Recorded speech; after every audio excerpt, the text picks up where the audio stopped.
Buenas noches a todos y a todas.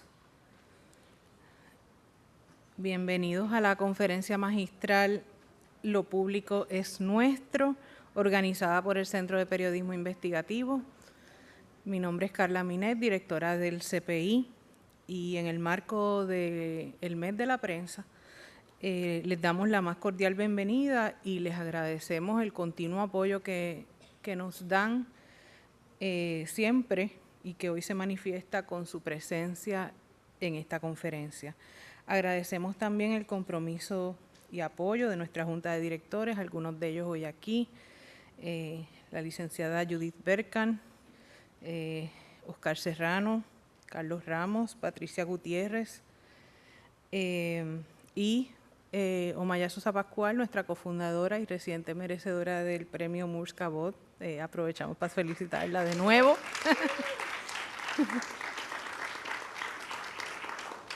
También parte de nuestro equipo de periodistas están aquí hoy. Muchas gracias a todos ellos y al equipo de desarrollo del CPI, Anet Ramírez y Sharon Tosas, así como a Isbel Cora, oficial de nuestro Instituto de Formación Periodística, por organizar este evento y gran parte del trabajo que hace el CPI. Hoy tenemos también la visita de editoras de la organización Open Campus que están en Puerto Rico acompañándonos. Open Campus es un programa mediante el cual el CPI ha podido contratar a un periodista a tiempo completo para fiscalizar los temas de educación superior en Puerto Rico, en particular la Universidad de Puerto Rico. Y ellas están aquí pues como parte de ese proyecto conjunto, y también mañana Maye Primera, una de esas editoras, ofrecerá un taller para periodistas locales sobre narrativas digitales. Así es que bienvenidas y gracias por acompañarnos.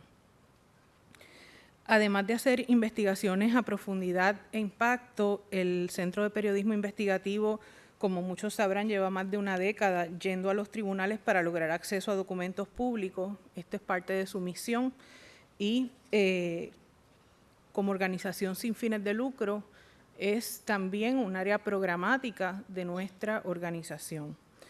Esa gestión en los tribunales se inicia cada vez que un periodista pide alguna información o documento a alguna agencia de gobierno y no se la entregan. Las razones pueden ser variadas, desde funcionarios que no han sido entrenados para entender qué documentos son públicos y cómo actuar ante una petición de información, hasta relacionistas públicos que consistentemente obstaculizan el trabajo de la prensa en las agencias porque piensan más en el cálculo político de cómo esa información puede afectar a sus jefes, y también incluso los hay aquellos que ordenan que a toda costa se posponga en lo más posible la entrega de un documento, incluso si eso conlleva que la agencia tenga que ir al tribunal, pagar miles de dólares en fondos públicos a abogados internos y externos para tratar de evitar lo inevitable. Al final, en la inmensa mayoría de los casos, los jueces ordenan la entrega de los documentos que se piden.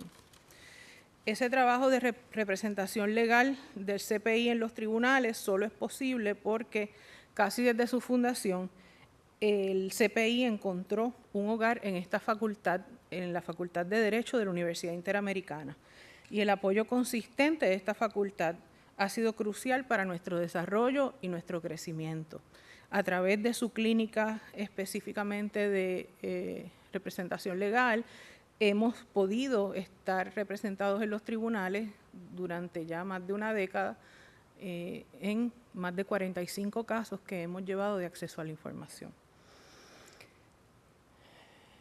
El afiche de promoción de esta conferencia la titula Lo Público es Nuestro, 4 décadas del derecho a saber en Puerto Rico. Y en parte la idea surge porque cuando se nos pregunta por qué vamos a los tribunales a pedir información, una de las respuestas que damos es porque tenemos derecho, porque es nuestra esa información, porque es de interés público, porque no nos conformamos y tampoco nos quedamos conformes o como observadores cuando el gobierno quiere limitar nuestro trabajo como prensa. Ese reclamo de lo que nos pertenece creo que es el que impulsa toda solicitud que llevamos a los tribunales. Así que con este título, a modo de inspiración y reflexión, nos guiamos para invitar a nuestro conferenciante de esta noche, y quiero presentarlo como se merece, Luis José Torres Asencio. Es abogado, académico y defensor de la justicia social en Puerto Rico. Su trabajo ha estado destacado en las áreas del derecho constitucional y ambiental, la transparencia gubernamental y el acceso a la información. Con una trayectoria profesional sólida, tanto en el sector público como privado, se ha destacado por su liderazgo en la promoción de los derechos ciudadanos y la fiscalización del poder estatal.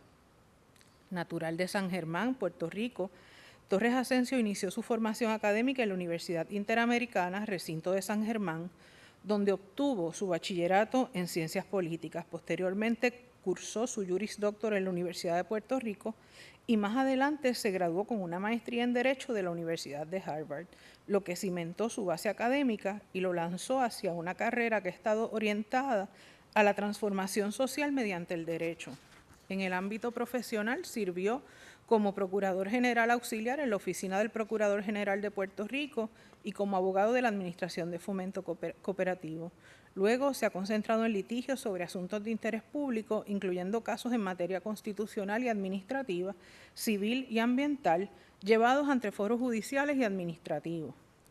Como académico, el licenciado Torres ha sido profesor en la Facultad de Derecho de la Universidad Interamericana, donde ha impartido cursos como Derecho Constitucional, Derecho Procesal Apelativo, Derecho Ambiental y Acceso a la Información Pública. También ha enseñado en la Universidad del Sagrado Corazón y la Universidad de Puerto Rico, integrando temas de Derecho y Política Pública en los procesos de planificación urbana y participación ciudadana, así como el Derecho Ambiental y el Desarrollo Económico Comunitario. Actualmente dirige el proyecto de acceso a la información en la Clínica de Asistencia Legal de la Facultad de Derecho de la Universidad Interamericana. Su vocación por la justicia ambiental se evidenció cuando fue cofundador y director ejecutivo de la Asociación Nacional de Derecho Ambiental, ANDA, desde donde impulsó litigios, educación y abogacía para proteger a comunidades afectadas por desastres y contaminación industrial. Además, fue parte en distintos roles de la Comisión Ciudadana para la Auditoría Integral del Crédito Público, desde donde se promueve la fiscalización ciudadana de la deuda pública de Puerto Rico. Ha publicado artículos en medios académicos y de opinión, así como las revistas jurídicas de la UPR y de la Interamericana. En conjunto, la obra y trayectoria del licenciado Luis José Torres Asencio reflejan un compromiso integral con la justicia, la equidad y el fortalecimiento de los mecanismos democráticos en Puerto Rico, tanto desde las aulas y tribunales como desde las calles y las comunidades. Así que es un honor para nosotros tenerlo esta noche como conferenciante en Lo Público es Nuestro. Con ustedes, el licenciado Luis José Torres Asencio.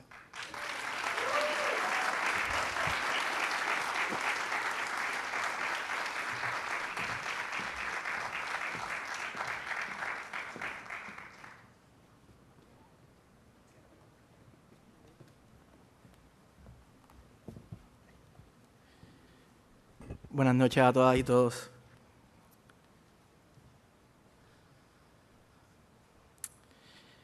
Quiero comenzar agradeciendo al Centro de Periodismo Investigativo por el honor de esta encomienda. Es en parte gracias al atrevimiento de la periodista Omaya Sosa Pascual y el periodista Oscar Serrano Negrón, así como el trabajo constante de sus directoras, Laura Candelas, Carla Minet Santos Santiago, y el de sus editoras y periodistas, que hoy podemos reflexionar sobre el desarrollo de este derecho reconocido hace ya 43 años en Soto versus Secretario de Justicia. Desde su fundación, el centro ha movido los linderos de la transparencia, el acceso a la información y la libertad de prensa en Puerto Rico. Lo ha hecho en gran medida por vía del litigio estratégico en casos de acceso a la información, causa por la cual ha presentado ya 46 demandas de acceso a la información, 45 de las cuales se han presentado desde la Clínica de Acceso a la Información de esta facultad, hecho que convierte al centro, sin dudas, en el litigante de interés público más prolífico en este tipo de controversias. Y al paso que vamos en estos tiempos, creo que en unos meses llegamos a las 50. Me han invitado hoy para reflexionar sobre estas 4 décadas de contiendas sobre lo que el Tribunal Supremo de Puerto Rico ha caracterizado como la hermética resistencia del Estado a viabilizar el derecho de acceso a la información. Y yo, que nunca he tenido alguna aptitud especial para seguir instrucciones, he optado por reflexionar sobre un poquito más. Entender cómo el derecho de acceso a la información pasó a convertirse en una de las cada vez más escasas manifestaciones de esa aspiración a que nuestro ordenamiento constitucional provea una factura más ancha a los derechos y libertades allí reconocidas, requiere examinar algo sobre la manera en la que se ventilaban controversias sobre acceso antes de Soto y los debates que se daban en torno al alcance de este derecho previo a esta decisión.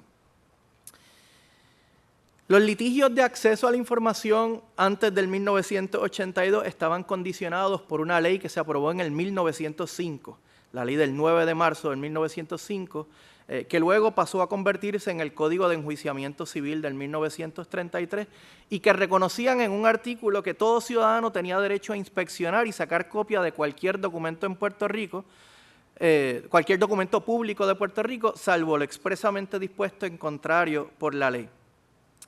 Y esa medida refería, para la definición de lo que era documento público, al artículo 1184 del Código Civil de Puerto Rico. Las decisiones del Tribunal Supremo enfrentándose a estas controversias pues fueron múltiples. Tenemos casos desde el 1905, Díaz Caneja versus Marzuach, que resolvía que como un obispo de la Iglesia Católica había cesado en sus funciones públicas luego del cambio de soberanía, los documentos que generaba la Iglesia Católica ya no eran documentos públicos a los que el pueblo tenía derecho a acceder. Casenave versus Guzmán en el 1915, que negaba acceso a un testamento abierto otorgado ante notario.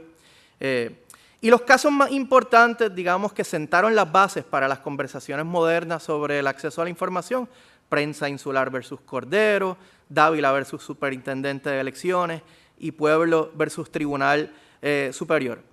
Casos de los cuales podemos sacar algunos principios que todavía seguimos utilizando en estas controversias.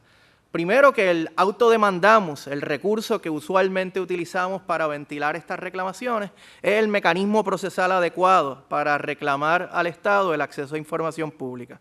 Segundo, algo que afortunadamente hemos superado, que las partes que solicitaban información tenían que demostrar tener un interés especial en esa información, lo que generaba, digamos, algún problema a la hora de que un periodista le tuviera que decir al Estado por qué le estaba investigando y por qué interesaba cierta información.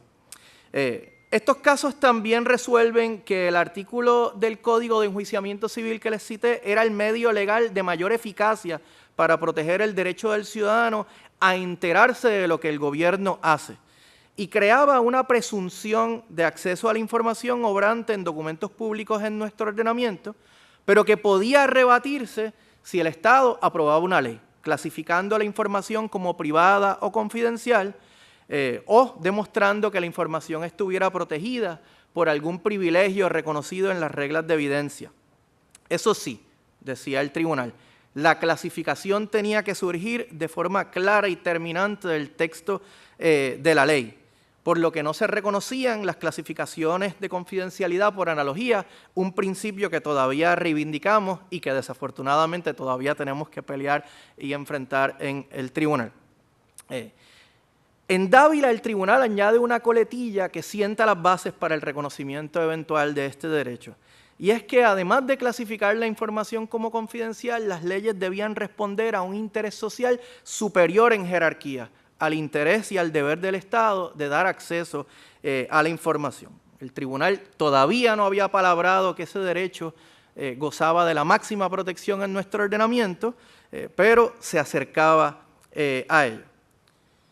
Previo a la decisión en Soto, también hubo debates interesantísimos en cuanto al reconocimiento de este derecho como derecho constitucional. Varias de las propuestas circuladas en la Convención Constituyente de Puerto Rico proponían el reconocimiento de algunos componentes de este derecho. El Partido Socialista Obrero, por ejemplo, apoyaba la inclusión de un artículo que dispusiera que todos los funcionarios y empleados, de los gobiernos insular y municipal y sus dependencias vienen obligados legalmente a suministrar toda la información solicitada por los ciudadanos respecto de los actos oficiales y papeles y documentos públicos que estén bajo su custodia. Ojalá y la Constitución dijera eso. Por su parte, la delegación del Partido Estadista Puertorriqueño, el antecesor del Partido Estadista Republicano y a su vez del Partido Nuevo Progresista, propuso otro de contenido mucho más limitado que hubiese dispuesto que no se negará información oficial sobre los asuntos del gobierno a las agencias informativas ni a los ciudadanos que las soliciten con fines legítimos. Finalmente, en su memorial sobre la Carta de Derechos, la Escuela de Administración Pública de la Universidad de Puerto Rico propuso el reconocimiento de la libertad de investigación en nuestra Constitución, la cual, por supuesto, presuponía la libertad de información. Evidentemente, ninguna de estas propuestas llegó al texto final aprobado por los constituyentes, sin que en el diario de sesiones medie gran discusión sobre el particular. De hecho, en su Historia Constitucional de Puerto Rico, José Trías Monge califica el que no se hubiera finalmente incorporado expresamente el derecho de acceso a la información al texto de la Constitución como una de las más deplorables omisiones de la Carta de Derechos. El debate no concluyó allí. Durante la década del 1970 y probablemente en reacción a la aprobación en el 1966 de la Ley Federal de Acceso a la Información Pública, circularon varias versiones de proyectos de ley con mira a crear un derecho estatutario de acceso a la información en Puerto Rico. Dichos proyectos, exhaustivamente resumidos y discutidos en un informe publicado por la Comisión de Derechos Civiles en el 1977, no tuvieron gran alcance, puesto que fueron ferozmente combatidos por la Asociación de Periodistas, el Overseas Press Club y por los editores de los principales periódicos del país, que entendían que no se le podía dar al Estado la prerrogativa de tomar decisiones en torno a solicitudes de acceso a la información, cuando realmente pues ya la tenían. Sin embargo, el reclamo más contundente a favor del reconocimiento de este derecho, tanto por la vía constitucional como la estatutaria, vendría de un joven estudiante de segundo año de Derecho de nombre Efrén Rivera Ramos. Hace exactamente 50 años, la revista jurídica de la Universidad de Puerto Rico publicaría su artículo La libertad de información, necesidad de su reglamentación en Puerto Rico, en el que Efrén sentaría de forma apasionada las bases teóricas del reconocimiento de este derecho como corolario de los derechos a la libertad de expresión, prensa y asociación en nuestra jurisdicción. Su escrito, que ostenta también la distinción de ser el artículo estudiantil más citado por el Tribunal Supremo de Puerto Rico, continúa siendo un referente para los debates en torno al alcance de este derecho. Después de todo, los múltiples esfuerzos del Estado por privar al país de información que no conviene a su imagen o a sus intereses particulares, todavía parecerían pretender inducir, en palabras de Efrén, la parálisis colectiva agravada por la miopía cívica que se atribuye a quien solo conoce a medias o desconoce por completo las actuaciones de su gobierno. Es en este contexto jurídico que, sumado al ambiente político de los 70, ese de cointelpro, de agentes infiltrados en organizaciones independentistas y de izquierda, de cuerpos dentro de la policía que operaban de forma clandestina y al margen de sus funciones, y de las campañas para calificar de terroristas a los defensores de la independencia u otras luchas contestatarias en Puerto Rico, que se suma para dar vida en el 1982 a eso que ahora llamamos un derecho fundamental de acceso a la información pública.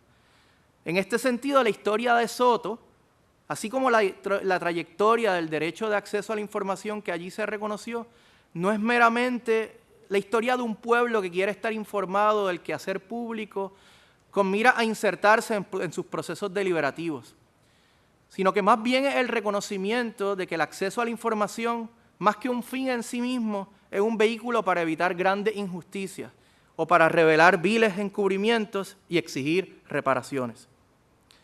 Este no es el espacio para repasar los eventos de aquel 25 de julio de 1978 en el Cerro Maravilla. Basta con destacar que apenas unos días después de la ejecución a mansalva de los jóvenes independentistas Arnaldo Darío Rosado Torres y Carlos Enrique Soto Arribí, a manos de la Policía de Puerto Rico, comenzaban a surgir noticias que cuestionaban la llamada gesta de los agentes que habían detenido los esfuerzos por provocar una explosión en una torre de telecomunicaciones en el centro de la isla mediante un intercambio de disparos que había culminado con la muerte de los jóvenes. Y un oficial, agente encubierto Alejandro González Malavé, herido. El periodista Tomás Tela sería el primero en publicar una entrevista al chofer público Julio Ortiz Molina, cuestionando uno de los elementos cruciales de la versión oficial, que solo hubo una ráfaga de disparo. Otros reportajes publicados por el mismo Tela, así como por Mari Suárez, y una entrevista televisiva de la periodista Carmen Jovet al señor Ortiz Molina, cuestionarían otros elementos: la identidad y cantidad de agentes presentes en la escena, la ausencia de materiales para explotar o inhabilitar la torre, los golpes y heridas de las víctimas, las cuales sugerían que habían sido golpeadas y torturadas antes de ser ultimadas, el conocimiento del Estado sobre los planes de los jóvenes con antelación a los eventos, el rol protagónico del agente encubierto en encaminar los actos, entre muchos otros. Todas estas historias tuvieron varios desarrollos. En primer lugar, la reacción pública a estas noticias provocó que el 1 de agosto de 1978, el gobernador Carlos Romero Barceló ordenase a su entonces secretario de Justicia, Miguel Jiménez Muñoz, a llevar a cabo una investigación de los hechos. La misma quedó a cargo del fiscal Ángel Figueroa Vivas, entonces director del negociado de investigaciones especiales, y del fiscal Pedro Colton Fontán, jefe de la División de Investigaciones y Procesamiento Criminal del Departamento de Justicia. Por otra parte, el descontento en la sociedad civil y en los familiares de las víctimas provocó la creación del Comité Soto Rosado contra la Represión, una organización creada con el objetivo de lograr esclarecer totalmente los hechos aquecidos en el Cerro Maravilla, divulgar información sobre los mismos, hacer recomendaciones y lograr que se formulen responsabilidades y recomendaciones en cuanto a los agentes y funcionarios públicos correspondientes a la luz de las dudas y sospechas que persisten o persistían respecto a la conducta policíaca y gubernamental en torno a dichos incidentes. El presidente de su comité lo era el colega, amigo y mentor, el licenciado Pedro Sade Llorens, abogado destacado en luchas ambientales y comunitarias en Puerto Rico. También formaban parte del comité otras figuras sociales muy reconocidas en el país, como Agustín de Jesús Montero, para entonces vicepresidente de la UTIER, el monseñor Antulio Parrilla y Margot Arce de Vázquez. Y por supuesto también eran miembros del comité Pedro Juan Soto, padre de Carlos Enrique y reconocido autor de ensayos, cuentos, novelas y obras literarias en Puerto Rico, y Ángela Rivera Castillo, viuda de Arnaldo Darío. El comité organizó marchas, elevó denuncias ante la Organización de las Naciones Unidas y exigió que entidades como el Colegio de Abogados y Abogadas de Puerto Rico asumieran las riendas de la investigación del caso. El 29 de agosto, el Departamento de Justicia rindió el informe de su primera investigación. En un documento de 128 páginas, presentado como parte de una conferencia de prensa en la que Figueroa Vivas y Colton Fontán atendieron preguntas por más de 3 horas, se exoneraba de toda responsabilidad a los agentes y oficiales que habían participado del operativo, dado que, según el informe, habían actuado en legítima defensa, y también se exoneraba al agente encubierto González Malavé, contra quien no se había descubierto evidencia de haber instigado a los jóvenes a actuar. Un mes después, el 28 de septiembre de 1978, el Comité Soto Rosado daría su primer paso. Mediante carta dirigida al fiscal Figueroa Vivas, Pedro Juan Soto solicitaba acceso al expediente de la recién concluida investigación del caso. Solicitaba los protocolos de autopsia de su hijo Carlos Enrique, las declaraciones juradas y grabaciones de las entrevistas tomadas a testigos, así como sus grabaciones, las fotografías tomadas del lugar, las fotografías de las víctimas, los informes sometidos por el agente encubierto González Malavé, informes y resultados de laboratorio y cualquier otro documento que formara parte del expediente de la investigación. 5 días más tarde, el fiscal Figueroa Vivas responde, indicando escuetamente que la información que obra bajo la custodia del negociado de investigaciones especiales es confidencial, conforme lo establecía la ley número 38 del 13 de julio de 1978. El 16 de octubre de 1978 comenzaría el proceso legal. El licenciado Pedro Varela, otrora abogado de la Corporación de Servicios Legales de Puerto Rico y que en ese entonces formaba parte, junto al licenciado Juan Ramón Acevedo y otros compañeros, del bufete sindical, presentaría la reclamación que culminaría en la opinión que hoy tanto celebramos. El caso fue presentado a nombre de Pedro Juan y Ángeles, es decir, los familiares de Arnaldo Darío y Carlos Enrique, y del Comité Soto Rosado y sus integrantes. Como Pellín, como lo conocemos, no era un abogado convencional, este no presentó un mandamus. Presentó una petición de injunction junto a una reclamación en daños y perjuicios contra el Estado, amparada en la Ley de Derechos Civiles de Puerto Rico. Su argumento era tan sencillo como osado. Como en Dávila el tribunal había reconocido un derecho a conocer lo que hace el gobierno, ese derecho tenía que emanar de los derechos a la libertad de expresión y prensa protegidos en la Constitución. Al equipo legal eventualmente se uniría en la etapa apelativa el licenciado Antonio Fernós, quien fuera catedrático de esta facultad. También trabajó en el caso, aunque sin estampar su firma en un escrito hasta la última de las etapas, nuestra querida compañera Judith Berkham. Judith sería la redactora principal de la demanda por violación a derechos civiles que posteriormente los familiares presentarían en el Tribunal Federal y que fue crucial para el esclarecimiento de la historia de Cerro Maravilla, particularmente por el testimonio de los agentes de la policía en las deposiciones tomadas en ese caso. Como había adelantado, el Estado descansaba en el artículo 13 de la Ley número 38 del 13 de julio del 1978, es decir, de una ley aprobada apenas 12 días antes de los eventos del Cerro Maravilla, y que había creado el negociado de investigaciones especiales. Ese artículo clasificaba como confidencial toda la información bajo la custodia del negociado y solo su director, con la aprobación del secretario de Justicia o del gobernador, podía autorizar la divulgación de información relacionada con el funcionamiento, la operación o las actividades de la entidad.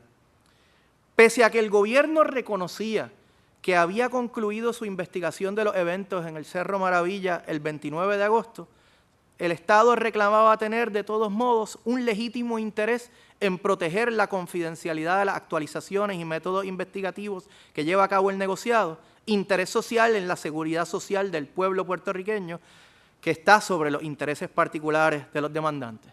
Tomaría varias décadas descubrir a qué métodos investigativos de encubrimiento se refería el Estado en esa comparecencia. El caso en el Tribunal Superior fue atendido por la jueza Carmen Sonia Zayas, nombrada a ese cargo durante la primera administración de Rafael Hernández Colón y específicamente luego de haber laborado como abogada en el Departamento de Justicia.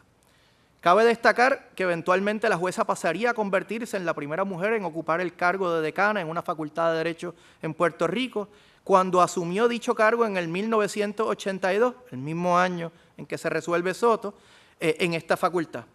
Ocupó dicho cargo hasta el 1984, cuando luego de la victoria del Partido Popular Democrático en las elecciones celebradas ese año, fue nombrada nuevamente por el gobernador Hernández Colón a dirigir el Departamento de Servicios Sociales. Presentada la demanda, se celebra una vista el 24 de octubre del 1978 y ahí ocurre la primera entrega de información, un reflejo de que en los casos de acceso a la información, las entregas se dan por etapas. Consciente de que había hecho una conferencia de prensa para anunciar sus hallazgos, en la que sus autores habían respondido a preguntas por varias horas y habían citado extractos del informe, el gobierno convino en entregar la copia del informe publicado el 29 de agosto de 1978. Permanecía entonces la controversia sobre los documentos restantes. La decisión del Tribunal Superior a favor del Estado fue emitida casi 5 meses después, el 16 de marzo del 1979. La jueza Zayas razonó que de ordenarse el examen de los documentos solicitados, cualquier investigación que se encontrara en proceso podía ser adversamente afectada. Y quizás anticipando el cuestionamiento de que el Estado había dicho que la investigación ya había concluido, con el anuncio público de que no se procesaría criminalmente a ninguna persona por los eventos en el Cerro Maravilla, la jueza señaló lo siguiente: entendemos que el alcance de la ley va más allá de la decisión sobre si se procesa criminalmente a una persona. Existe la probabilidad de que resulte afectada cualquier otra investigación que realice el negociado. De la investigación de los hechos del Cerro Maravilla y de las declaraciones e informes del agente encubierto pueden haber surgido situaciones que ameriten ser investigadas y cuya investigación pueda ser adversamente afectada al entregarse de los documentos solicitados. Así, el tribunal condenaba al país a la especulación sobre cuántas investigaciones pudieran surgir en el futuro, de surgir alguna relacionada a los hechos. Dicha conclusión, sin embargo, admitió una última cualificación. Preocupada por el carácter excesivamente amplio de la clasificación absoluta de confidencialidad de la ley, la jueza razonó que solo sería confidencial aquella información que entre en los archivos del negociado en virtud de una investigación realizada por dicho organismo. Por tal razón, dicha clasificación no se extendía a los protocolos de autopsia realizados sobre Carlos Enrique y Arnaldo Darío, así como a cualquier fotografía tomada durante el proceso. Cabe destacar que dichas fotos y protocolos de autopsia fueron indispensables en esa etapa entonces para que la doctora Ana Livia Cordero y el licenciado Enrique Chino González rindieran un extenso informe cuestionando varias de las conclusiones del informe de justicia y en particular el que ambos Carlos Enrique y Arnaldo Darío fueran ultimados mientras estaban de pie en vez de estar arrodillados, y que el primero había sufrido heridas en la cara producto de que su cuerpo rodara sobre una pendiente cuando no existía tal pendiente en el espacio. El caso llegó al Tribunal Supremo. En apelación, el equipo legal de los familiares se aventuró a hacer un planteamiento que no habían hecho ante el Tribunal de Instancia: el cuestionamiento de la constitucionalidad de la medida. El planteamiento sugería que la medida adolecía de vaguedad o amplitud excesiva al clasificar como confidencial más información de la necesaria para salvaguardar el interés de proteger investigaciones en curso del Estado. El Procurador General, el licenciado Héctor Colón Cruz, cuestionó la presentación de dicho planteamiento y se reiteró en sus planteamientos en oposición, así como el razonamiento adoptado por la jueza Saya en su sentencia del Tribunal Superior. La decisión en el Tribunal Supremo tomó mucho tiempo, muchísimo.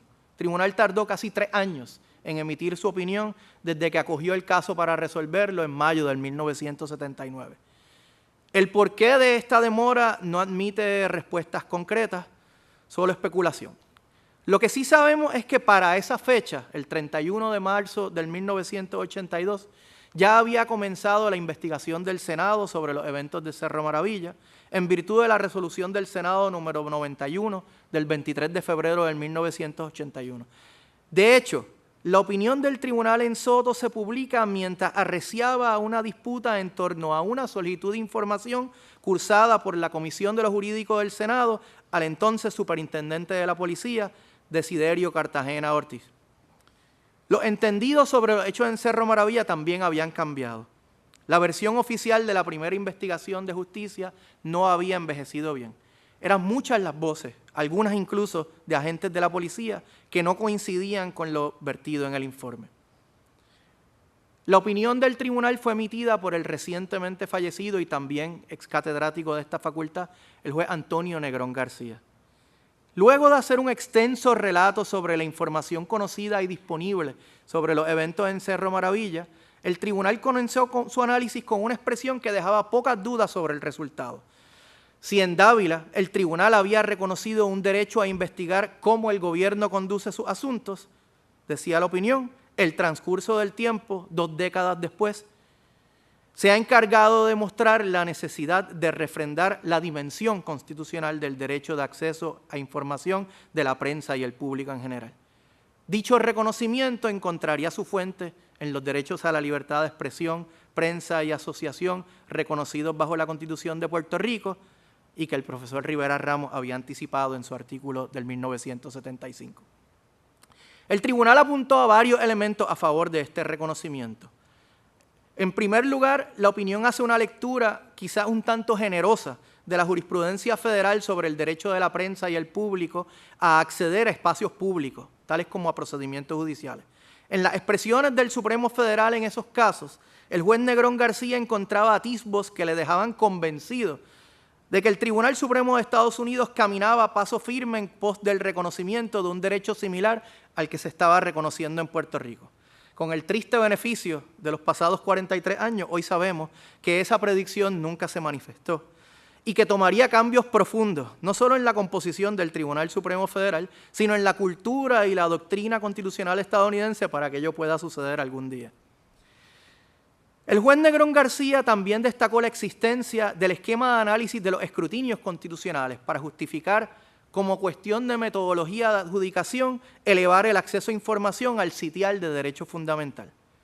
Curiosamente, para ello el juez tomó prestado de una opinión del Tribunal Supremo Federal, en un caso conocido como United States vs. O'Brien, caso que versaba sobre expresión de naturaleza simbólica, para adoptar un estándar que permitiera examinar la constitucionalidad de leyes que clasificaran información como confidencial en Puerto Rico.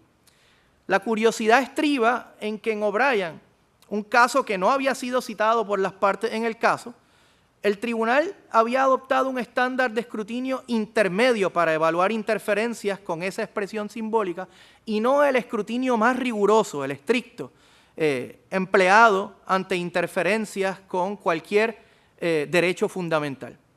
Esa inconsistencia sería la causa de varias decisiones posteriores del tribunal, como los casos de Nieves Falcón versus Junta y Angueira versus Junta de Libertad bajo palabra, en los que el tribunal, de una parte, describía el acceso a la información como un derecho de la máxima jerarquía en nuestro ordenamiento, pero por otra, empleaba un análisis que facilitaba avalar la constitucionalidad de las medidas en controversia o de la negativa a partes de las solicitudes enfrentadas en los casos. Independientemente de esa inconsistencia, el análisis sobre la constitucionalidad del artículo de la ley número 38 que contiene la opinión en Soto hacía evidente la intención del tribunal, que este tipo de clasificaciones se tenían que examinar conforme al escrutinio más exigente al Estado. Las clasificaciones absolutas de confidencialidad, dice el tribunal, se presumen inválidas y máxime cuando son ambiguas. Y el tribunal nos regala una reflexión final. En lo que a este caso concierne, no podemos abstraernos de la realidad de que la información que se pretende obtener del Estado está relacionada con la investigación que realizó una agencia pública sobre unos hechos que, a fuerza de la amplia difusión que han tenido y de los procesos judiciales civiles que han generado, ha despertado el interés no solamente de los peticionarios que instaron este recurso, sino también de otros grupos de ciudadanos, algunos de afiliación político-partidista. Bajo estas circunstancias, no creemos que ninguna ley de confidencialidad absoluta pueda invocarse frente al derecho constitucional de la ciudadanía de obtener información de su gobierno que pudiera revelar conducta cuestionable, susceptible de desagravio. Nuestra democracia proclama tener uno de los esquemas constitucionales más avanzados y plenos del mundo moderno, que tolera y se nutre de la diversidad de ideas y de la divergencia de criterios. Aunque imperfecto, aspiramos a un sistema democrático de gobierno cuyo objetivo esencial sea garantizar la realidad de todos los derechos fundamentales de las personas. En nuestro país, la Constitución y las leyes no solamente protegen al ciudadano modelo, sino también al infractor de la ley, independientemente de sus ideologías políticas. Aunque a veces la fluidez situacional exige que la policía, en la protección de la vida o la propiedad, responda de la manera más enérgica posible, la Constitución reconoce que todo acusado tiene derecho a la presunción de inocencia y a juicio por jurado, aunque se le sorprenda infraganti. Por eso, tan pronto se levanta una sospecha que macule la reputación democrática de un pueblo civilizado, la función del Estado libre asociado debe ser expeditar el camino a los ciudadanos interesados, inclusive críticos y adversarios, en averiguar la verdad y no sembrar el camino de obstáculos. Ante la hermética resistencia del Estado a viabilizar el derecho de acceso a la información, corresponde a los tribunales franquear el camino, tomando en consideración, por supuesto, los intereses públicos y privados envueltos en la situación y adoptando todas las medidas necesarias para conseguir los fines legítimos que perseguía la legislación invocada por el Estado. Soto versus Secretario de Justicia es más importante por lo que resuelve el tribunal que lo que terminó entregando el negociado en el caso. En términos del esclarecimiento de la historia de Cerro Maravilla, la entrega final de información probablemente quedó superada por los hallazgos realizados en las deposiciones llevadas a cabo, en la demanda federal presentada por los familiares y las múltiples etapas de la investigación del Senado. Y en este sentido, la experiencia de Cerro Maravilla sirve de ejemplo vivo, como el acceso a la información se nutre de distintos elementos: periodismo investigativo e incisivo, como los de Tomás Estela, Manny Suárez y Carmen Jovet, solicitudes de información presentadas por la ciudadanía, el descubrimiento de pruebas en acciones civiles, el testimonio de delatores, como testigos presenciales en el caso, y las investigaciones legislativas, entre otras. Lo que sí nos ha dejado Soto, entonces, es un legado y un caudal de jurisprudencia interpretando el alcance de este derecho en innumerables contextos. Y quisiera, para no hacer alguna discusión tan extensa de todos los casos que ha atendido el tribunal en estos pasados 43 años, destacar 3 decisiones del tribunal que ameritan comentarios. El primero es el caso de Ortiz versus Administración de Tribunales, caso en donde el tribunal aclara que el derecho de acceso a la información cobija también las solicitudes presentadas frente a otras dependencias gubernamentales adscritas a otras ramas de gobierno, en este caso del Poder Judicial, y resuelve de una vez y por todas que un solicitante de información no le tiene que explicar al Estado por qué está solicitando información pública. Basta demostrar que solicitó la información y que el Estado o no se la proveyó o ni siquiera le dignó con una respuesta para que esté justificado, para que esté legitimado para acudir al tribunal a solicitar la misma. Las otras 2 decisiones son las 2 decisiones más recientes que ha emitido el tribunal en materia de acceso a la información pública y son casualmente de la autoría del mismo juez, el juez asociado Estrella Martínez, quien ha asumido un rol protagónico en la composición actual de este tribunal en la adjudicación de controversias de acceso a la información. Me refiero a los casos de Engineering Services International versus Autoridad de Energía Eléctrica y a un caso que honrosamente trabajamos desde la Clínica de Acceso a la Información, el caso de Kilómetro Cero versus Pesquera, que por ahí tenemos a la directora ejecutiva de Kilómetro Cero.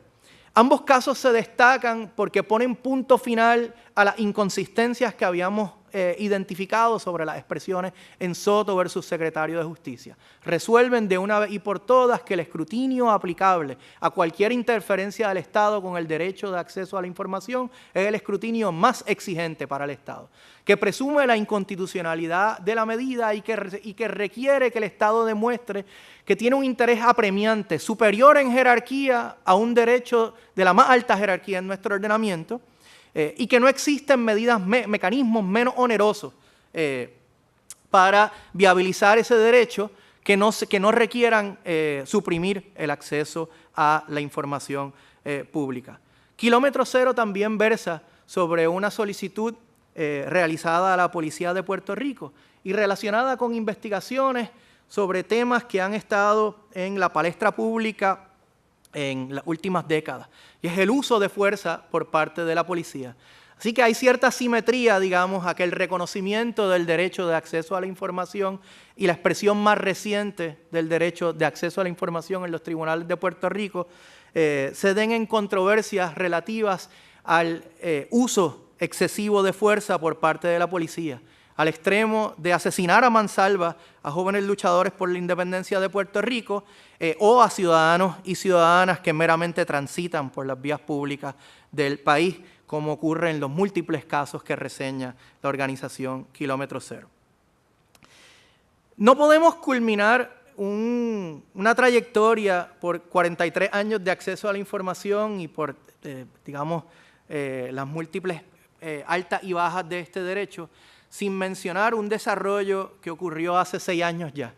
Y es, en el último día antes de que fuera efectiva su renuncia, luego de ese verano del 2019, el entonces gobernador Ricardo Rosselló Nevares imprimió su firma a 2 leyes que inciden sobre las conversaciones de acceso a la información en Puerto Rico al presente. Nos referimos a la Ley de Datos Abiertos del Gobierno de Puerto Rico, Ley número 122 del 2019, y la Ley de Transparencia y Procedimiento Expedito para el Acceso a la Información Pública, Ley número 141 del 2019.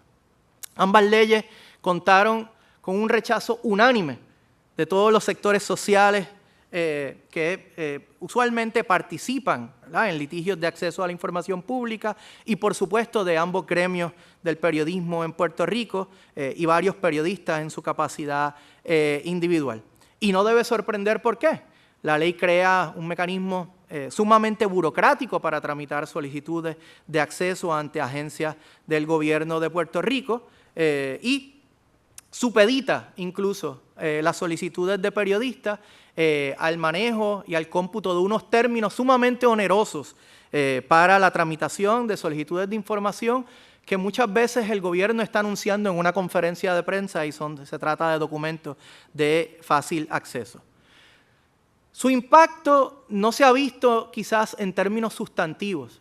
Los tribunales siguen reiteradamente concediendo solicitudes de acceso a la información que se ventilan en sus tribunales, pero la ley sí ha tenido un impacto severo en el trámite de solicitudes ante agencias de gobierno.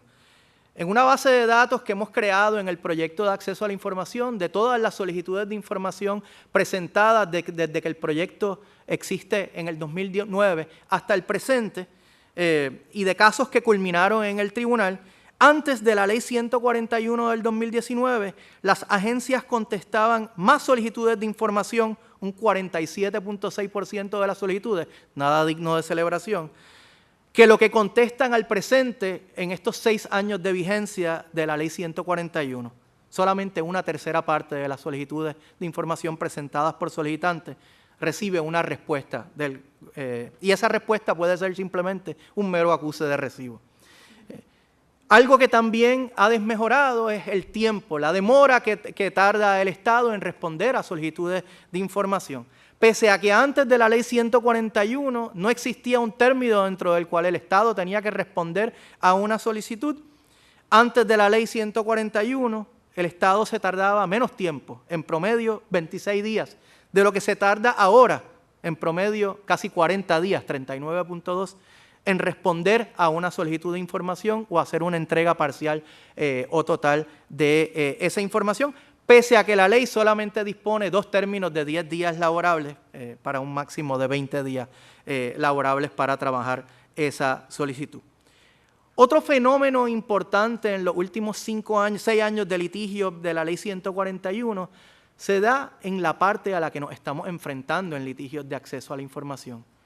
Con anterioridad a la aprobación de la ley, la inmensa mayoría de los representantes legales que comparecían a nombre de corporaciones públicas o de agencias del gobierno de Puerto Rico en casos de acceso a la información eran abogados del departamento y abogadas del Departamento de Justicia.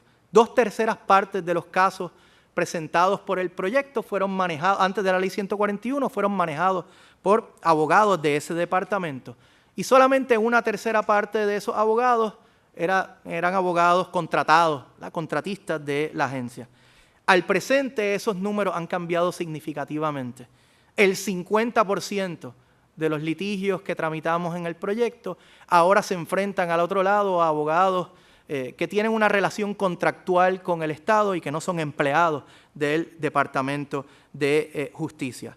Lo que significa que los costos, la inversión que el Estado está llevando a cabo para defenderse y para evitar divulgar información pública en el tribunal ha aumentado significativamente como resultado de la aprobación de la ley. No quiero concluir sin destacar algunos obstáculos y conversaciones vigentes que se están dando en temas de acceso a la información pública en estos días. Quizás uno de los elementos a los que más nos enfrentamos al presente en controversias de acceso a la información se da en conflictos en donde existe un choque entre, por una parte, el derecho fundamental de acceso a la información pública y de otra, el derecho a la intimidad, no invocado por personas individuales, no invocado por personas que buscan proteger, que están en alguna posición de vulnerabilidad y buscan proteger datos que pueden ser utilizados para causarles determinado daño a sus situaciones ya particularmente vulnerables de vida, sino por los sectores más poderosos del país. Nos referimos a controversias en donde se solicita acceso a información de empresas que postulan para contratos públicos, información de individuos y entidades que solicitan donativos o solicitan incentivos gubernamentales, ¿verdad?, como los incentivos contemplados por el Código de Incentivos de Puerto Rico, o entidades que realizan donativos a entidades corporativas, particularmente organizaciones sin fines de lucro. Es urgente generar conversaciones sobre hacia dónde vamos, en dónde vamos a tirar la raya, en dónde vamos a trazar el balance entre, por una parte, el derecho a la intimidad de las personas que tienen alguna relación con el Estado y, por otra parte, el acceso a la información esencial para fiscalizar el impacto de todos estos programas de incentivos, el impacto de los procesos de contratación pública del Estado y el rol cada vez más protagónico que desempeñan los intereses privados en nuestra sociedad.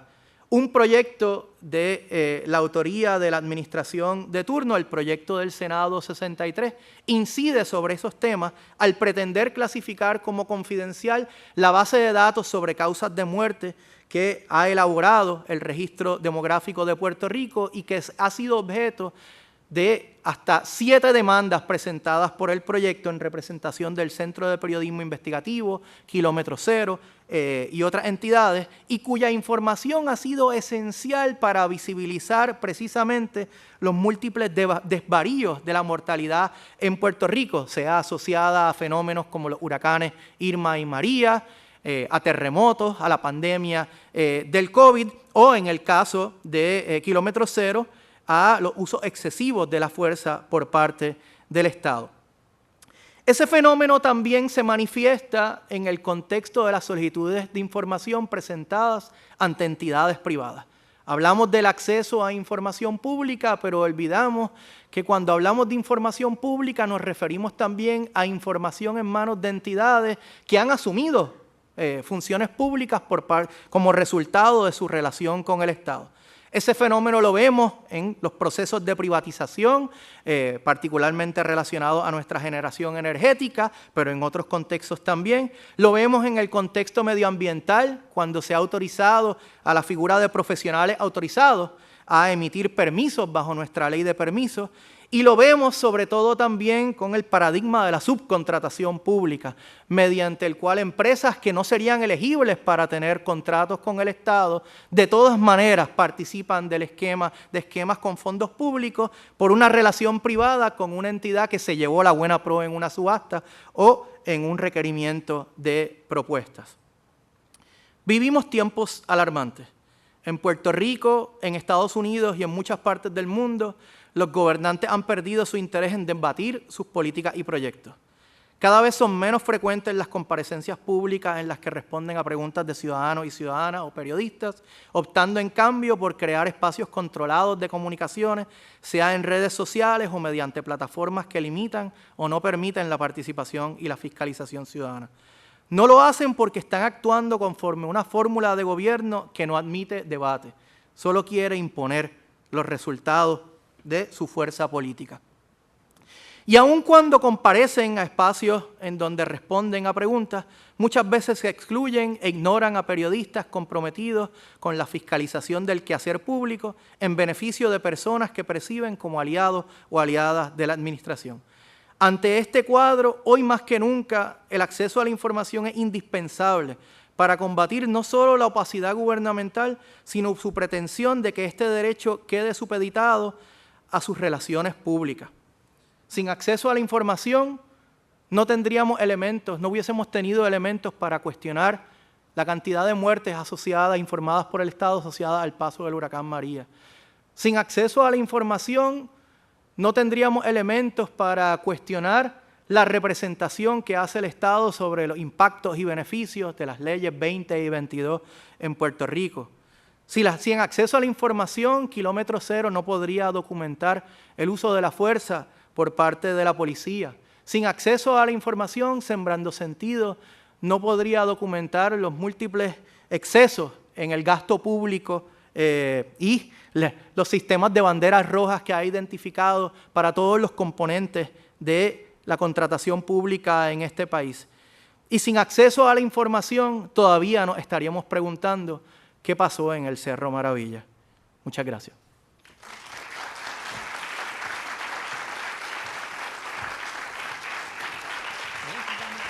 Vamos acá. Ok.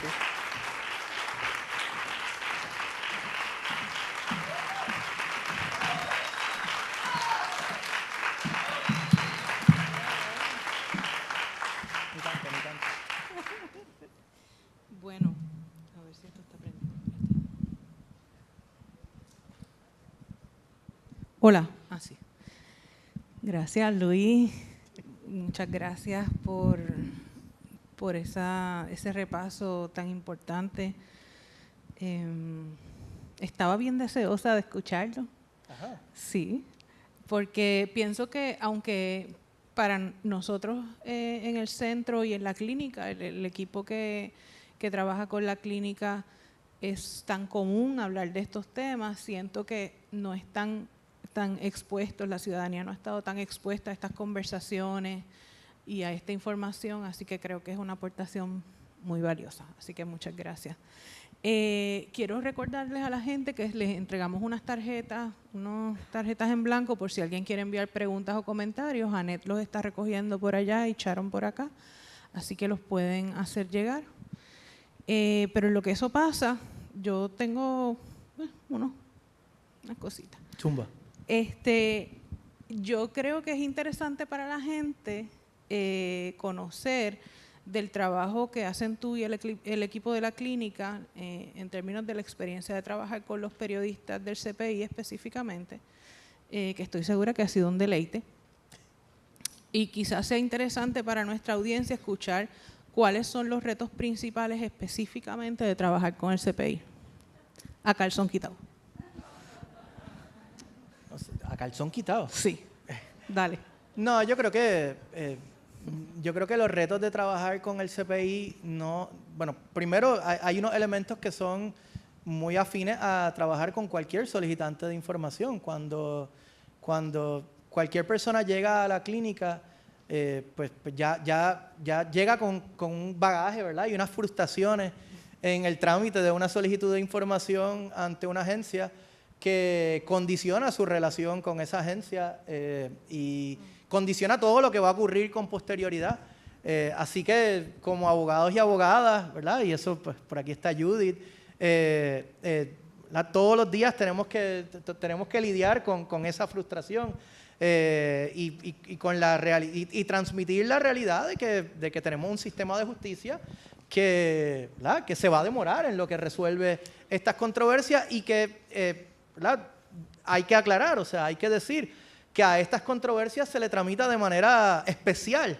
Es decir, así que ya hay un reconocimiento en los tribunales de que estos casos se tienen que ventilar con cierta agilidad, pero esa agilidad nunca va a ser suficiente para un solicitante de información que lleva meses o que lleva semanas intentando conseguir esa información, sea para terminar una historia en el caso de un periodista, o sea para terminar alguna investigación y publicar algún informe, sea para participar en un proceso de toma de decisiones sobre un permiso que se está solicitando en su comunidad. Así que eso es una realidad, ¿verdad? Y es uno de los retos más grandes. Lo otro, digamos, quizás yo creo que el otro elemento más notable que tenemos en estas controversias es, pues yo creo que el Centro de Periodismo Investigativo ha sido un litigante privilegiado. Pocas partes, ¿verdad?, pueden decir que han obtenido información en todos los casos que han presentado en el tribunal y que prácticamente ganan todos los casos que llevan al tribunal. Es decir, obtienen, ¿verdad?, información que satisface los objetivos investigativos de la entidad. Pero ese proceso de acceder a información es un proceso, pues, a veces algo engorroso, a veces se da en múltiples etapas de entrega. Dura años. A veces dura años, a veces el Estado miente, ¿verdad? A veces el Estado te entrega una información un día y un mes después de hoy te dice, mira, lo que entregué no sirve, échalo al zafacón, ¿verdad? Y eso obviamente pues es frustrante. Y la ausencia de mecanismos en nuestro ordenamiento, sea en la ley de transparencia, sea, digamos, la falta de desarrollo en ese extremo de nuestro derecho constitucional, pues no provee muchísimas herramientas, digamos, para castigar esa manifestación de un abuso de derecho por parte del Estado en este tipo de asuntos. Así que, pues sí, nos toca lidiar, ¿verdad? Y administrar esa frustración. Y a veces, pues en esas conversaciones, pues quizás los periodistas y tal vez la directora del Centro de Periodismo Investigativo, pues confunde nuestros roles y piensa que los abogados, pues somos como representantes del tribunal en esa controversia, y eso pues genera algunas discusiones que son muy interesantes para nuestros estudiantes. Interesante. Según la exposición que hiciste, Luis, se podría decir que el derecho de acceso a la información en Puerto Rico ha tenido una trayectoria lineal y expansiva a su vez, o sea que ha ido ampliándose según ha pasado el tiempo, por una parte por el esfuerzo ciudadano de organizaciones de la sociedad civil y de personas, individuos y de organizaciones y el trabajo de la clínica y del centro, entre otras muchas organizaciones, o sientes que ha habido como pasitos para adelante, pasitos para atrás, pasitos para adelante, pasitos para atrás? ¿Cómo lo ves en ese sentido? Yo creo que la zapata del derecho constitucional de acceso a la información se ha fortalecido. Yo creo que vivimos en un momento en donde el reconocimiento de ese derecho cuenta con un apoyo ciudadano, social, importante, y eso se ha traducido también en decisiones que han ido rellenando algunas lagunas que había en cuanto al alcance de ese derecho.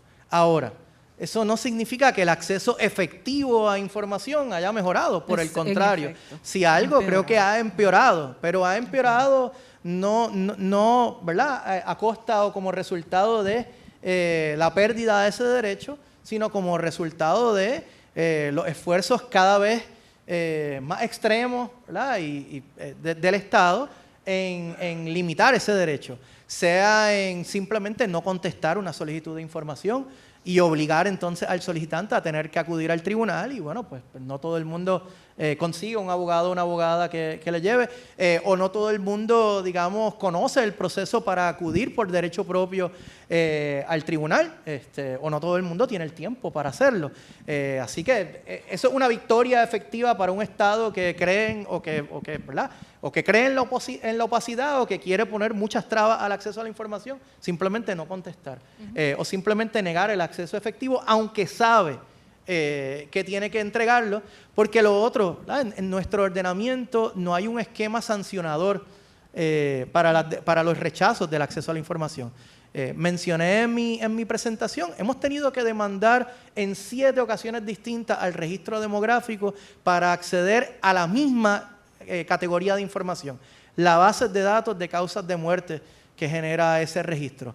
En 7 ocasiones, no cambia, es el mismo documento, ¿verdad?, la misma base de datos, solo que actualizada por fecha, y en ninguno de esos 7 casos se le ha impuesto sanciones al Estado por negarse a entregar esa categoría, a pesar de que en varias de esas manifestaciones de casos, el caso ha llegado hasta el Tribunal Supremo, se ha litigado a saciedad, el Estado ha traído todos los planteamientos que tiene a ver Plaer y lo ha perdido, y sin embargo se continúan negando a entregar información que ya ha sido resuelta por el tribunal, obviamente sí, a costa del pueblo, ¿verdad?, que estamos pagando los abogados, que estamos pagando el operativo de comunicaciones públicas en estos temas también, pero así que creo que tenemos un derecho ¿verdad?, que muy sólido, reconocido por el Tribunal Supremo, que se han aclarado, ¿verdad?, algunos elementos en años recientes.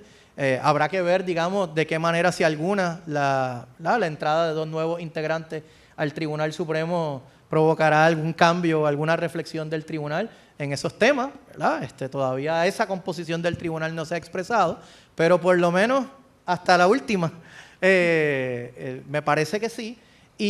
Pero las agencias, la rama ejecutiva en particular y la rama legislativa, pues siguen ideando nuevas trabas y obstáculos para el acceso efectivo a la información.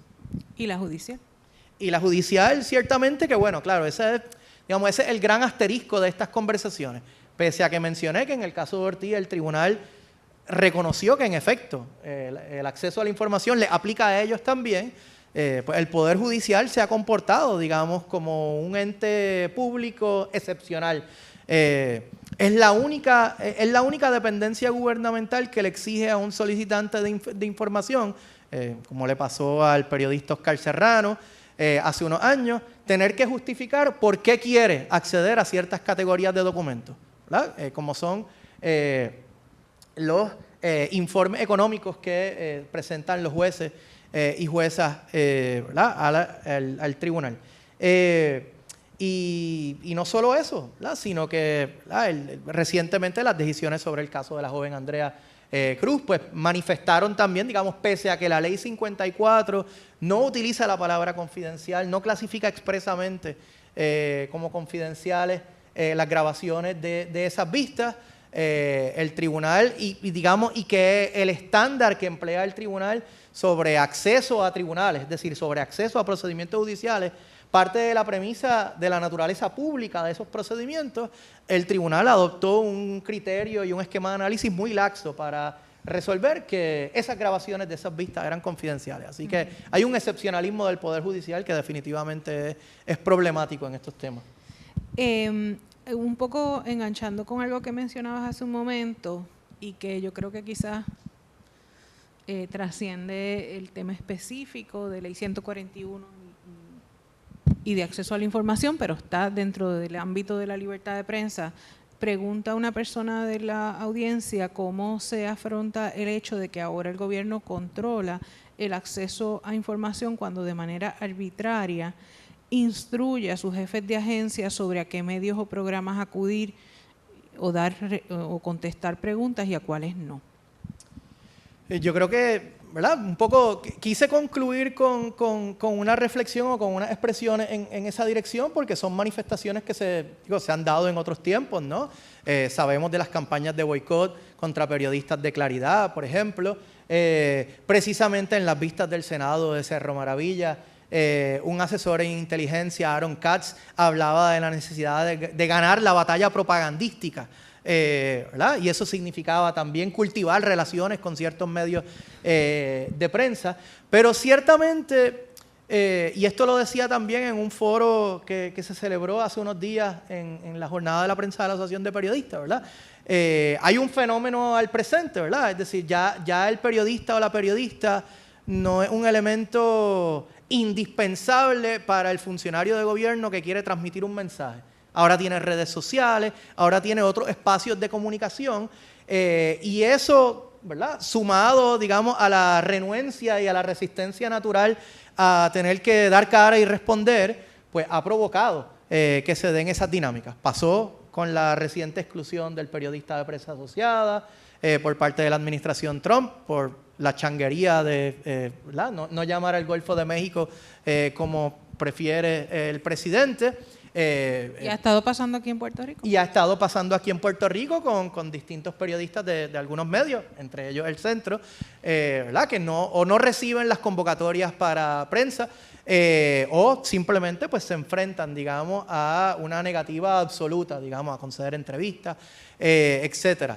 Yo creo que hay unos cuestionamientos ahí que pueden culminar en litigios que se puedan dar. La prensa asociada retó precisamente la exclusión de su periodista.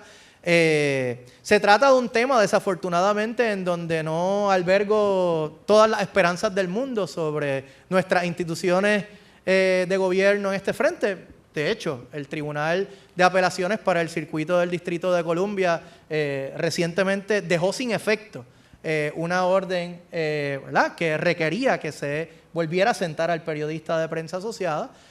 Así que falló en contra del medio.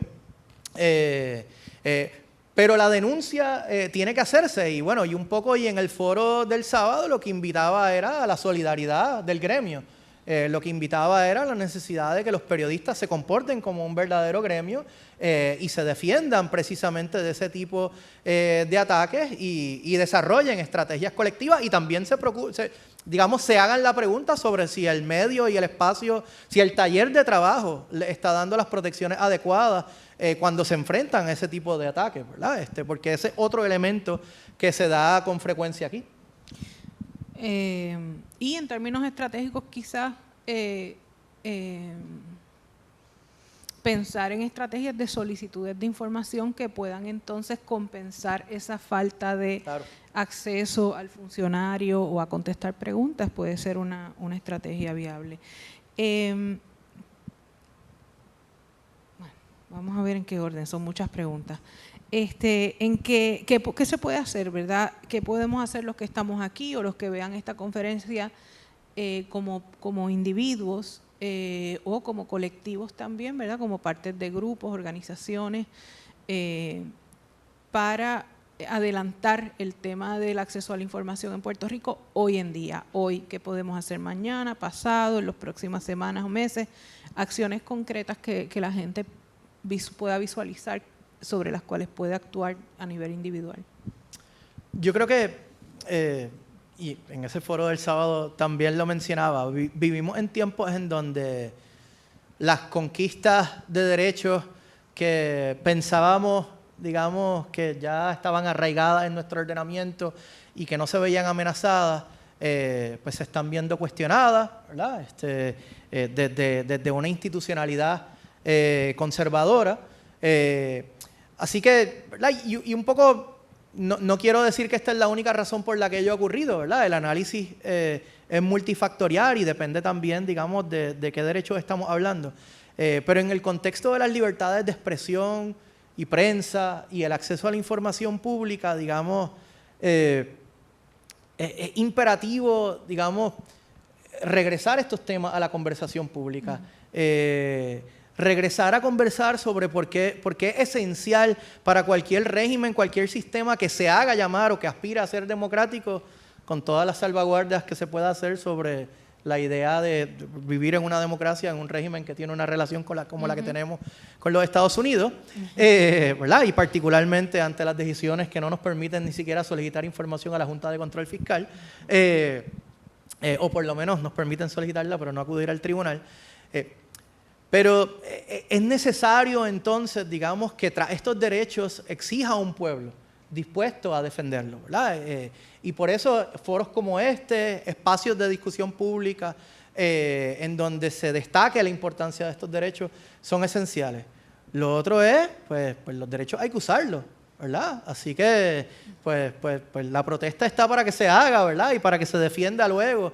Y lo mismo ocurre con el acceso a la información pública, es decir, el trabajo del Centro de Periodismo Investigativo durante los pasados 18 años ya, casi 18 años, a partir de su creación, es un vivo reflejo, ¿verdad?, de cómo mediante estos litigios estratégicos se ha fortalecido no solo el derecho de acceso a la información, sino que se ha fortalecido también el nivel de la conversación pública, de la información que se obtiene en estos casos.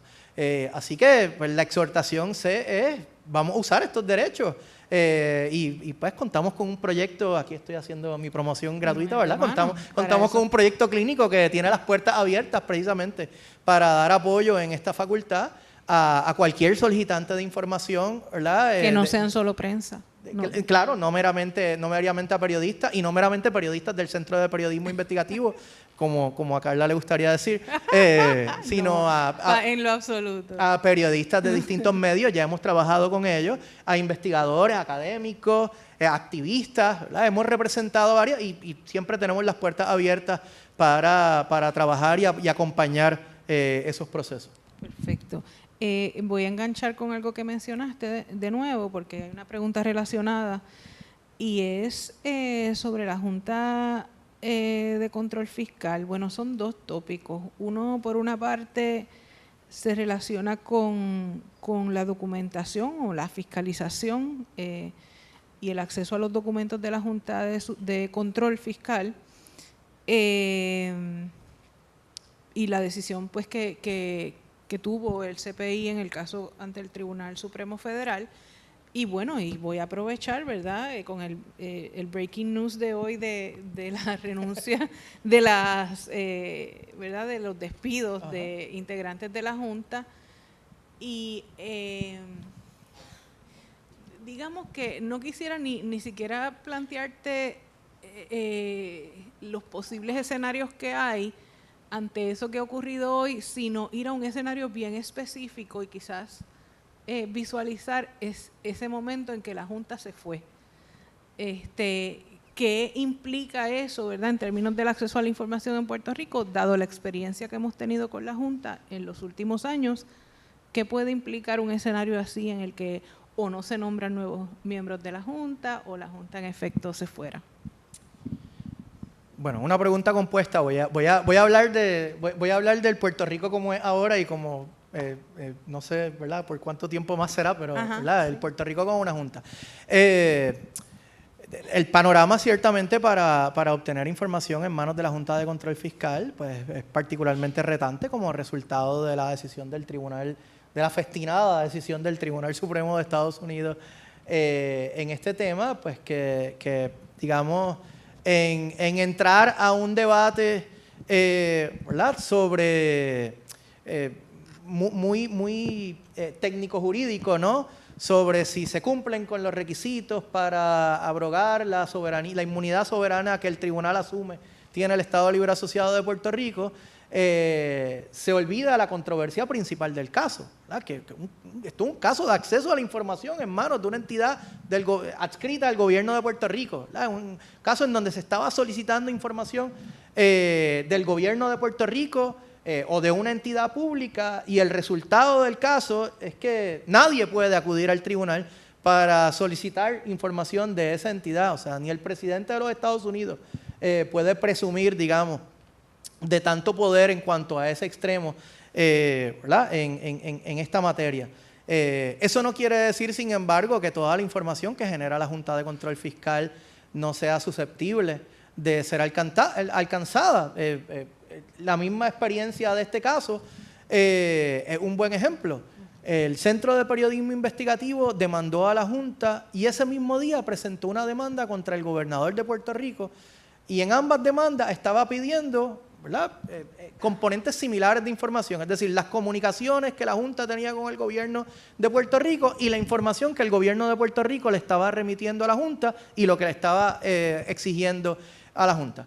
Pues ciertamente el litigio contra la Junta culminó, debo decir, no sin antes hacer unas entregas significativas de información que dieron paso a unas historias del periodista Luis Valentín, ¿verdad?, conocida como los emails, una serie llamada Los Emails de la Junta, y del Iván Martínez.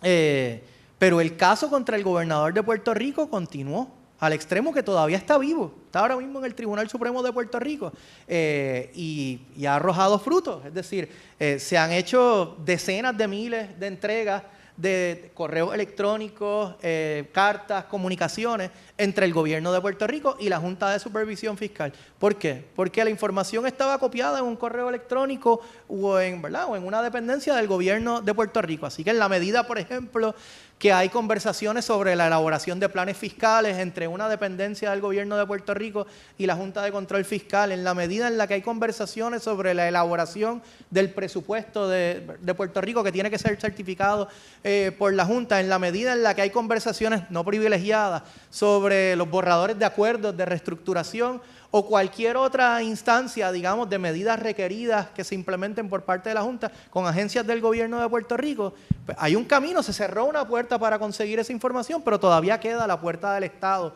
para conseguir esa información, y eso ha sido, pues, hasta ahora un mecanismo bastante efectivo para acceder a la misma. En términos, digamos, de un futuro en el que tengamos o una junta inoperante o no tengamos una junta, bueno, digamos, en la medida en la que la junta tenga menos actividad o operación en Puerto Rico, pues ciertamente eso es ganancia para el derecho de acceso a la información, porque significa, digamos, que estamos desplazando a la única entidad a la que no podemos reclamarle información, ¿verdad? Eso no quiere decir, digamos, los debates que se están dando ahora mismo sobre la salida de la Junta me parece que son un poco capciosos, ¿verdad? Es decir, son debates promovidos por un sector que lo que quiere es que le paguen el 100% de lo que reclaman que se le debe, ¿verdad? Y no debates promovidos como un ejercicio, digamos, de control de nuestros asuntos por parte, como un ejercicio de esa soberanía que el Tribunal Supremo asume que nosotros tenemos. Pero bueno, igualmente, ¿verdad?, nos habrán arrebatado de un pedazo de nuestra historia al no haber tenido acceso a documentos y a información de ese periodo crítico entre esa entidad y las agencias de gobierno. Así que eso ya es una pérdida irreparable. ¿Qué haría falta para que los oficiales de información del gobierno actúen según la ley y provean, o sea, contesten las solicitudes con premura? Esta es la parte en donde debo decir mucha educación y capacitación, no, un régimen sancionador. Nuestro ordenamiento premia no responder solicitudes de información. Nuestro ordenamiento premia ¿verdad? Negar acceso efectivo a información, a pesar de que ya los tribunales han resuelto que eso tiene que ocurrir, ¿verdad? Así que, digamos, es indispensable entonces que existan mecanismos efectivos para solicitar esa imposición de responsabilidad, ¿verdad? Principalmente a la agencia, ¿verdad? Sobre todo porque se da mucho el fenómeno, ¿verdad?, de que tenemos oficiales de información que son empleados de carrera y están tramitando sus solicitudes, pero están respondiendo a instrucciones que reciben del personal de confianza de la agencia o hasta del jefe o la jefa o de de la los agencia, abogados de las ¿verdad? agencias. O de los abogados y abogadas de la agencia. Así que es importante, digamos, que esa rendición de cuentas llegue a donde tiene que llegar, ¿verdad? Y desafortunadamente nuestro ordenamiento pues no cuenta con esos mecanismos, más allá, digamos, de la imposición de sanciones en un tribunal como consecuencia de un desacato a una orden del tribunal. O sea, pero es imperativo que si el Estado quiere legislar sobre estos temas, pues que legisle eso. Y que esos desacatos, porque esos desacatos hoy día no afectan a ese funcionario que negó la información. Por último, mediante la privatización de servicios públicos, ¿pueden las privatizadoras argumentar que la información que se les pide afecta su negocio como ente privado y cómo atender eso? Bueno, es una pregunta muy general. Claro que lo pueden plantear y claro que lo han planteado y lo plantearán, ¿verdad? En la medida en la que estamos hablando, ¿verdad?, dentro del componente de la privatización, pues estas entidades están asumiendo una función pública, ¿verdad? Y se les puede considerar actores estatales. En el contexto energético, ¿verdad?, hay una ley que reconoce, digamos, que estas entidades privadas vienen obligadas a responder a solicitudes de acceso a la información, así que ese argumento pues está muy menguado, por lo menos en esa parte del debate, pero digamos que en la medida en la que estas entidades voluntariamente accedieron, ¿verdad?, con el objetivo de percibir un beneficio económico, la riqueza, ¿verdad?, de una relación económica con el Estado, pues entrar en esa relación, pues esa relación viene con unas obligaciones entonces de transparentar su gestión. Por supuesto, digamos, puede haber componentes de la información que recopila una entidad privada que tiene una relación con el Estado que pueden estar protegidos, ¿verdad? Cuestiones de fórmulas, ¿verdad?, secretos de negocio y tal, pero la interpretación de esas categorías primero siempre debe responder al esquema que parte del reconocimiento de que el acceso a la información es un derecho fundamental, que las excepciones están muy limitadas, ¿verdad?, y que deben ceder ante intereses superiores en jerarquía y que por consiguiente solo deben estar entonces pues reducidas a instancias verdaderamente vinculadas con ese tipo de privilegios o ese tipo de reclamos.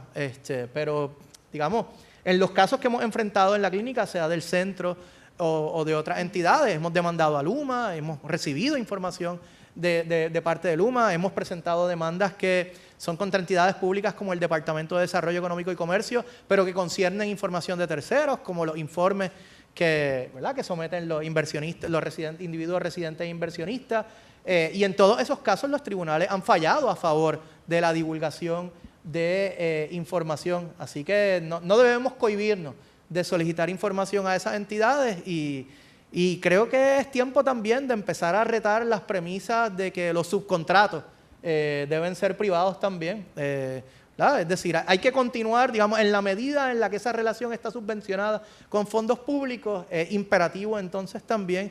Hay un gran interés público, digamos, en transparentar esa gestión también, precisamente para evitar que se vulneren políticas públicas sobre procesos de contratación, ¿verdad? Como que la entidad subcontratada no tenga accionistas que hayan sido encontrados culpables de actos de corrupción y que por consiguiente no sea elegible para tener un contrato con el gobierno, ¿verdad? Y que entonces esté burlándose de esa política pública simplemente subcontratando. Así que creo que está en orden llevar la conversación a esos temas también. Bueno, Luis, creo que ya es hora de despedirnos. No, yo sé que sí. Gracias por esta lección, gracias a la Facultad de Derecho por recibirnos, por apoyarnos a través de la clínica y al público que nos apoya aquí hoy por su respaldo a nuestro trabajo, y gracias al centro, al equipo del Centro de Periodismo por organizar este tipo de eventos y por el trabajo que realizan nuestros periodistas todos los días. Buenas noches.